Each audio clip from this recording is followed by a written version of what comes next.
Welcome to Your Story, Our History, a podcast from Londonderry YMCA. I'm Catherine, the project coordinator.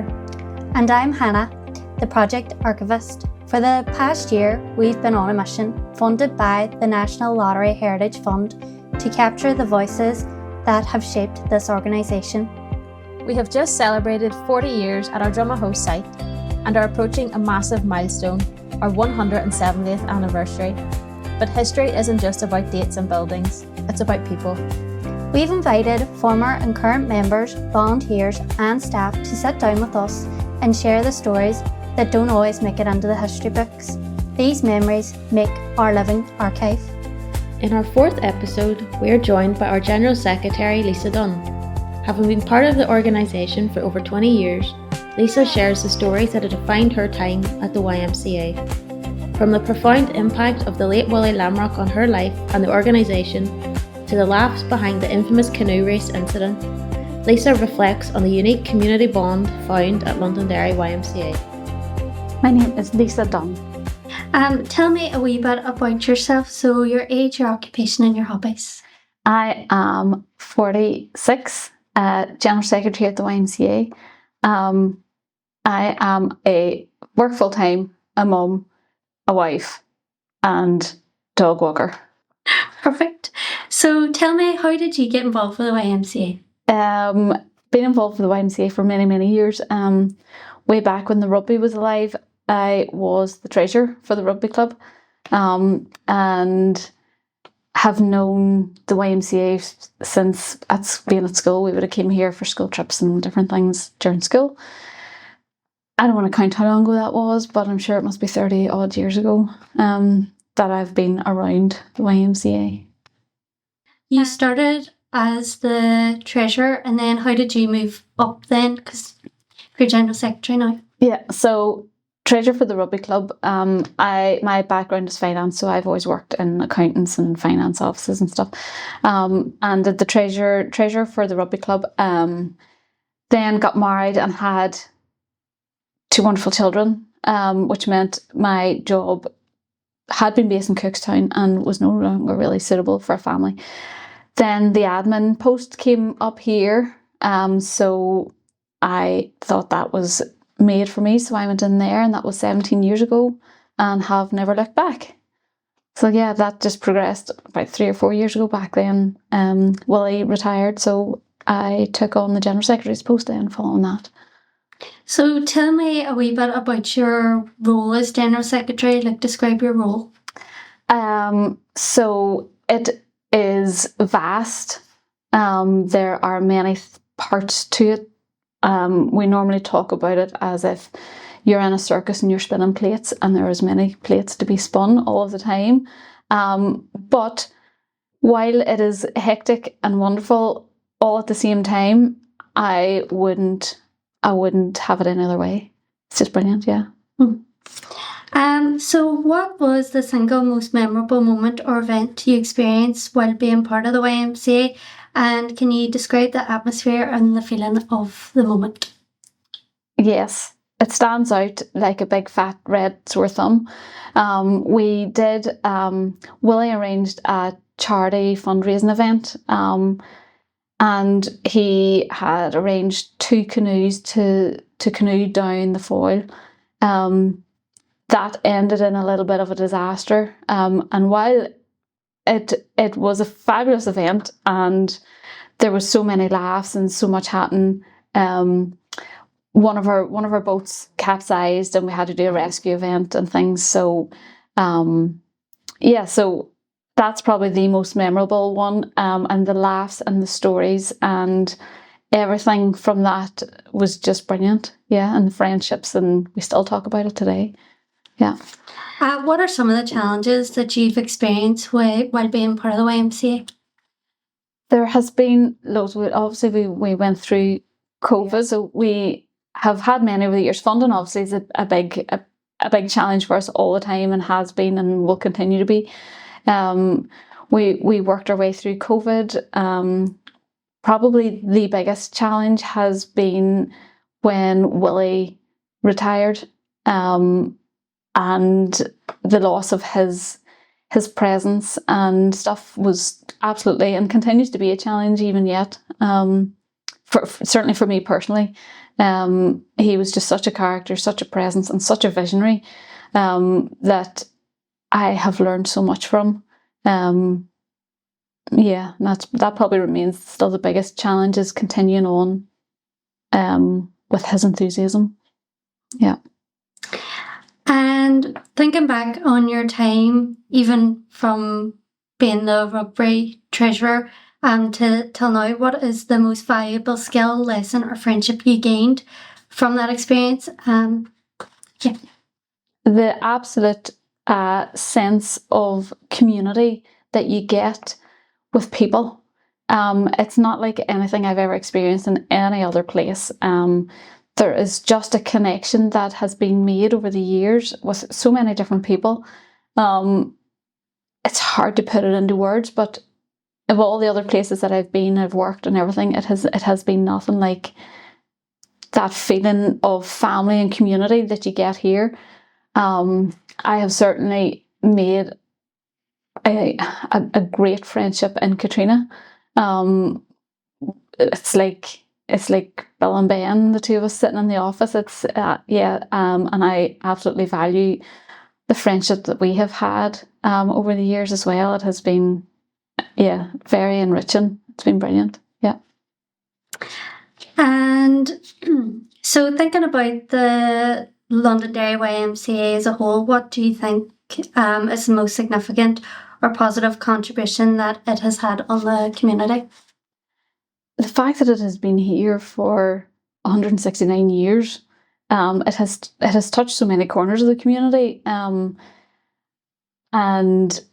you tell anybody that you work for YMCA, and they start to ramble on about all their experiences, and it's like there's not another organisation that I know of that competes with that, and the impact that it has made.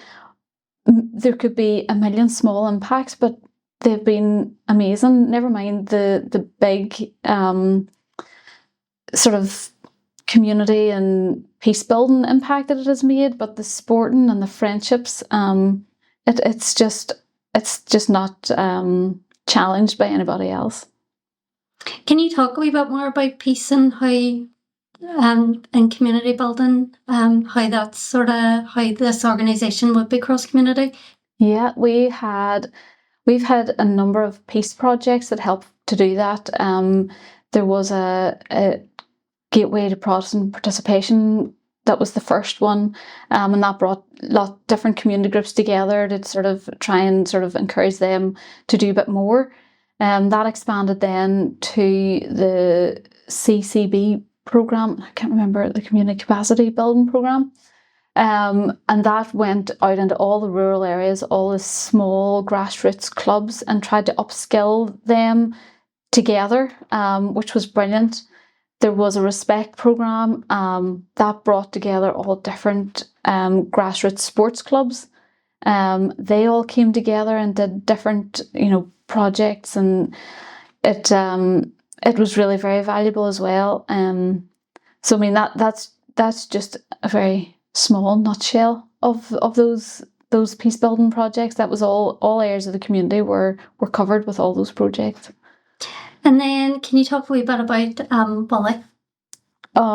Willie, Willie was not like any other person I've ever known. He was I don't know how I can describe him, but he was not just, he was a friend, he was a role model, both professionally but also personally. He had a special way of getting things done, but he had a vision, he knew how to get to it, and he just, without Willie, I wouldn't be the person I am today, without a doubt. He could see something in people that not everybody could see, and he knew how to draw it out and make the best of a person. He certainly did that with me, and he was just amazing. I miss him every single day. And I miss him coming into the office in the morning going, "Morning, staff."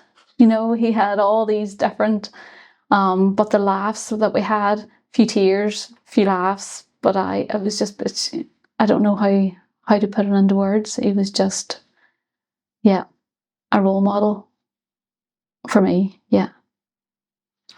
And is there anything that you think we should ask you that you think is important to add into the interview?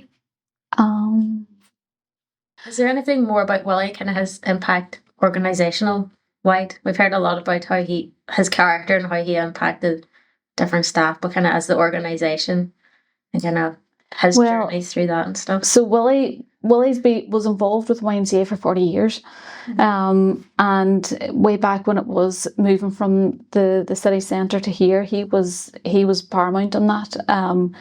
He came here and worked at this site to get it all pulled together. So he was a key figure in bringing YMCA to Drumahoe. So he did that. He brought YMCA here. He then he built up what it is. He brought the childcare in. He brought the youth work in through different schemes, and he then expanded that. He did all the peace building programs here. He also built the second building, which is the community hub and the family hub. So he was responsible for all that because he had a vision of the YMCA providing a wraparound service from childhood right the way through for the community. And he had that vision, and that vision has become a reality through his work and his legacy. So it continues to live on still. Without Willie, I'm not sure, what YMCA where it would have got to. He absolutely put the foundations in, certainly from Drumahoe end of it. He was instrumental. Another question. So on the theme of people, do you think there is any other really significant people we should be thinking about for our project? So obviously we have Willie. Is there any other significant people over the last 40 years that you think that we should be thinking about them for the project? We were thinking about Isabel Cannon. Yeah. Would you have known her? Yes. What was she like? She was a force to be reckoned with. Oh. She was brilliant. She came in and she was just the traditional woman coming in. She cleaned, she washed, she scolded about things. But she was here regular. That she would have planted plants, and she had now before my time she did a woman's circle, and they made the blanket, the sort of blanket that we have hanging up, and they did that, and she brought women in a lot into a traditionally male orientated organisation. So she was responsible for that, but she was a character, and when you met her, you didn't forget her. She was good. And did you know Sam Scarrett as well, or is he before you? He was before my time. Unfortunately, I never got to meet Sam, but I have heard a lot of really positive, brilliant things about him. Yeah. Yeah, but unfortunately, I didn't get to meet him. Okay. Perfect. Thank you, Lisa.